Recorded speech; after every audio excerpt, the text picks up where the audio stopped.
David Livingstone.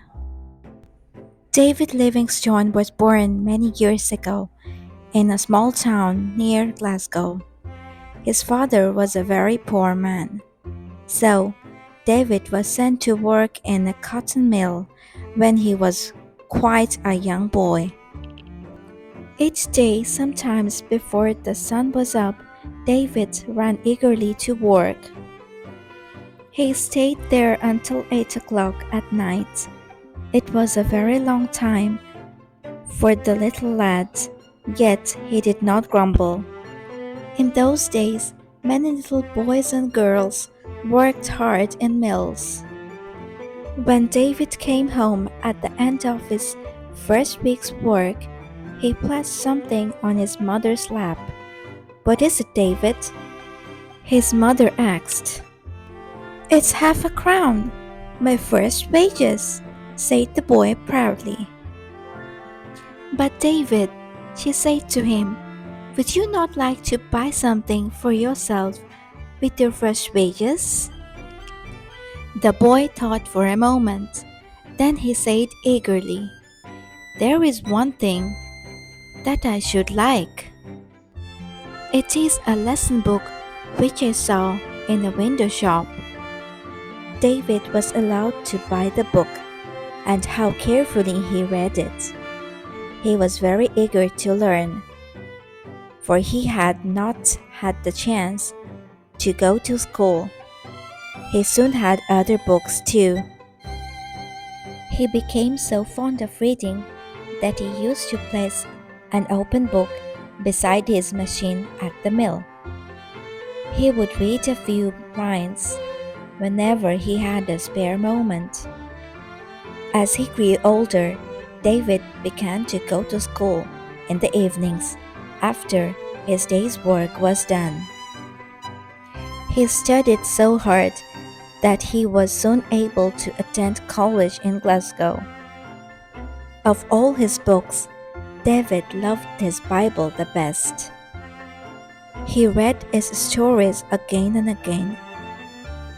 When he became a young man, he made up his mind to carry the story of the Bible to other lands. So, he gave up his work at the cotton mill and went to Africa. In the great country of Africa, Livingstone found many things about which the people of Britain knew nothing. He found new rivers and lakes and mountains. He met black people who spoke in strange languages and had strange ways of living.